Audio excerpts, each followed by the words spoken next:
నీ పాలన ఎట్లా ఉందంటే 20% కమిషన్. మొన్న ఎక్కడో రేవంత్ రెడ్డి నాదంతా 2020 మ్యాచ్ అన్నాడు. అవును, నీది 2020 మ్యాచే. నీదేముంది నీ 2020లో?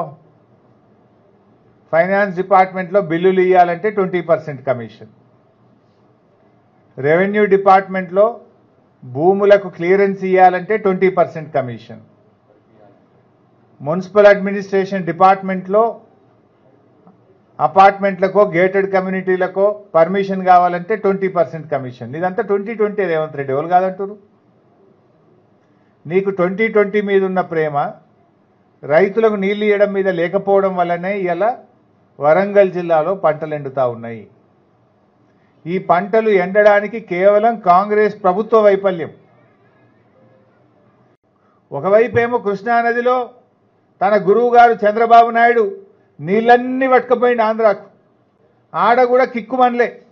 మీరు గమనించండి, మొన్న ఎప్పుడో చంద్రబాబు నాయుడు గారు నేను నీళ్ళు తీసుకుపోతా, గోదావరి నీళ్ళు బరాబర్ తీసుకుపోతా, మీరెవరు అడ్డుకోవడానికని మాట్లాడిండు. కనీసం రేవంత్ రెడ్డి అన్న మాట్లాడిండా? నీళ్ల మంత్రి ఉత్తమ్ కుమార్ రెడ్డి నోరిప్పిండా?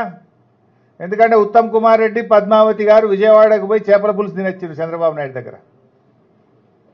రేవంత్ రెడ్డి ఏమో చంద్రబాబు నాయుడును ప్రజాభవన్కు పిలిచి ఈ మధ్య అడుగులకు మడుగులు వచ్చి ఆయనకు పాదపూజ చేసిండు. అందువల్ల మీకు అడిగే ధైర్యం లేదు, ప్రశ్నించే దమ్ము లేదు నీకు.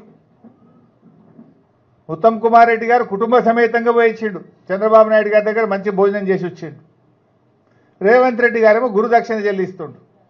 దాంతో కృష్ణానది నీళ్లు మొత్తం కూడా ఆంధ్రాకు పోయినాయి. ఈరోజు నల్లగొండ జిల్లాలో పంటలు ఎండిపోతున్నాయి. నీళ్ల మంత్రి జిల్లాలోనే ఈరోజు పంటలు ఎండిపోతున్నాయి. అదేవిధంగా ఇలా ముఖ్యమంత్రి జిల్లా మహబూబ్ నగర్లో కూడా ఈరోజు పంటలు ఎండిపోతూ ఉన్నాయి.